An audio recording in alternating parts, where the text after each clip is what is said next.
But that 22 million coverage figure is clearly a setback, and already the White House is attacking the CBO, saying that it has, quote, a history of inaccuracy and was flawed when it analyzed Obamacare 10 years ago as well.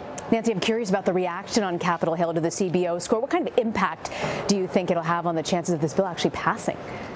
Well, the problem is that Republican leaders had been sort of talking up this CBO score, and their aides had been insisting to us that it was going to look a lot better than the CBO score of the House bill.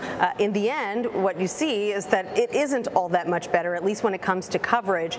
And so it kind of robs GOP leaders of a key piece of evidence that they were hoping to be able to use to sell this bill to their holdouts, both the moderates and the conservatives. They were hoping to be able to say to them, look at how much better this bill is than the House bill. It's time to get off the fence and for the party to come together and support this compromise. They can't do that, and it's also handed Democrats a rallying cry, because now they can argue, hey, remember when President Trump said that the House bill was mean? Well, now we've got proof that the Senate bill is mean too. Now, I should point out that Republican leaders aren't completely surprised by these figures, Rena, because they argue, of course, if you're going to take away a mandate, which is at the heart of Obamacare, requiring that people buy insurance, fining them if they don't, of course there are going to be people who choose not to buy insurance. They say that shouldn't be a surprise to anyone.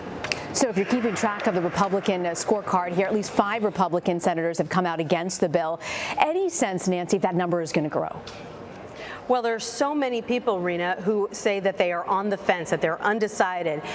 Part of the challenge is that there are a lot of Republican governors who have big concerns, particularly about those cuts to Medicaid, about $800 billion worth of cuts over 10 years. Republican governors are saying they can't absorb those cuts in their own states. And so for Republican senators from those states, that's a concern. They're also, waiting to see what their constituents have to say, and a lot of Republican senators are arguing, what's the rush? Why do we have to vote this week? Why can't we wait, tinker with the bill, try to get it better? But the problem is that Republican leaders really believe that if they let senators go home for this week-long July 4th recess, they will get such an earful from their constituents, and these protest groups are already gearing up to flood senators with messages in their home states. Republican leaders are worried that it won't be any easier to pass this bill when they get back in mid-July. So who do Republican leaders, Nancy, think that they may be able to get a yes vote out of?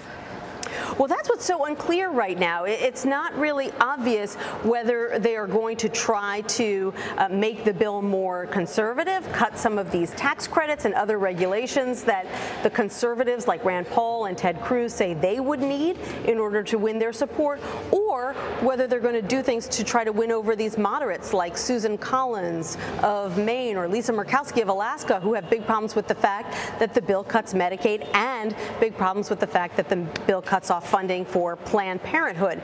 The challenge for GOP leaders is, even if they make that choice and decide to go more conservative with the bill or more moderate, that still doesn't guarantee that they're going to have the votes that they need, because they can only lose 2 votes, and there are more senators than that on either end who say they've got problems with the bill right now. Chief Congressional Correspondent Nancy Cortez. Thank you, Nancy.